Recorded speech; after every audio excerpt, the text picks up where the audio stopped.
to demand the release of deported, illegal, alien MS-13 terrorist. It's found that Abrego Garcia was a member of MS-13, and that finding has never been disputed. In May of 2021, assault in any degree, and on May 4th of 2021, he punched and scratched his wife. Good afternoon, everybody.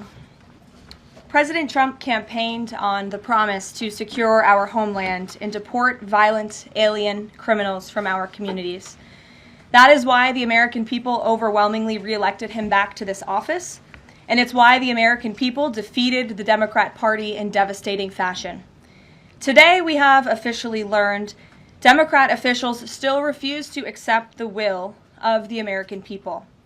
Maryland Democrat Senator Chris Van Hollen rushed to Dulles Airport this morning to fly to El Salvador, potentially using taxpayer dollars, to demand the release of deported, illegal, alien MS-13 terrorist.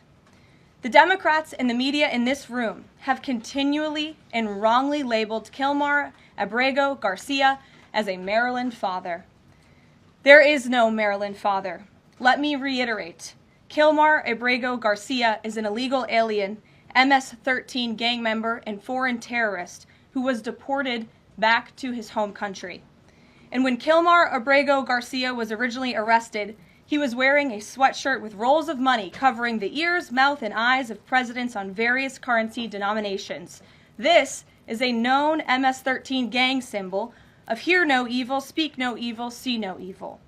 Abrego Garcia was also arrested with two other well-known members of the vicious MS-13 gang. And two separate judges found that Abrego Garcia was a member of MS-13, and that finding has never been disputed. And just this morning, it was revealed through Maryland court documents that Abrego Garcia's wife petitioned for an order of protection against him for 2 instances of domestic violence in May of 2021. And here is the order right here. The court ordered that the respondent committed the following acts of abuse. Once in May of 2021, assault in any degree. And on May 4th of 2021, he punched and scratched his wife, ripped off her shirt, and grabbed and bruised her. This is from a court in Maryland. So not only are Democrats rushing to defend an illegal criminal foreign terrorist gang member, but also an apparent woman beater. To set all of that aside, the basic fact that he was illegally inside our country and had a lawful deportation order made him subject to removal back to his home country of El Salvador. And if he ever ends up back in the United States, he would immediately be deported again.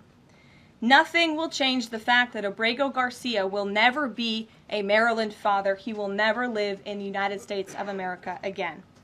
And the United States Supreme Court ruled unanimously that the President of the United States and the Secretary of State could not be compelled to forcibly retrieve this citizen of El Salvador who is currently locked up in a maximum security prison in his home country due to his MS-13 membership. To remind the media and the Democrat Party, MS-13 are among the most vicious and dangerous individuals in this world. They pose a direct threat to the United States, El Salvador, and any other country who maintains basic law and order. MS-13 rapes innocent girls and women, runs sex trafficking operations, murders for sport, and terrorizes law-abiding people. That's why El Salvador President Bukele made it clear this week that he will not be releasing this MS-13 gang member from his prison.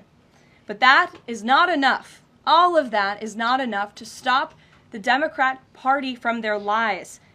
The number one issue they are focused on right now is bringing back this illegal alien terrorist to America.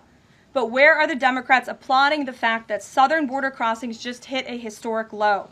Where are the Democrats supporting our brave men and women of law enforcement who are putting their lives on the line every single day to arrest the violent illegal alien invaders that the previous administration allowed into our country? And where are the Democrats when innocent Americans are victimized by illegal criminals that Joe Biden let in? It's appalling and sad that Senator Van Hollen and the Democrats applauding his trip to El Salvador today are incapable of having any shred of common sense or empathy for their own constituents and our citizens. Subscribe to Oneindia and never miss an update.